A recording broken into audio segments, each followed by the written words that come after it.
Hello everyone, today I will tell you how to download Ccleaner. Disable the antivirus on your computer. Step 1. First we need to click on the link under the video and download the file.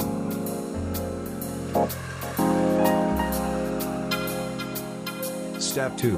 Next we need to unpack the file and enter the password for the archive. This password is also found below the video in the description.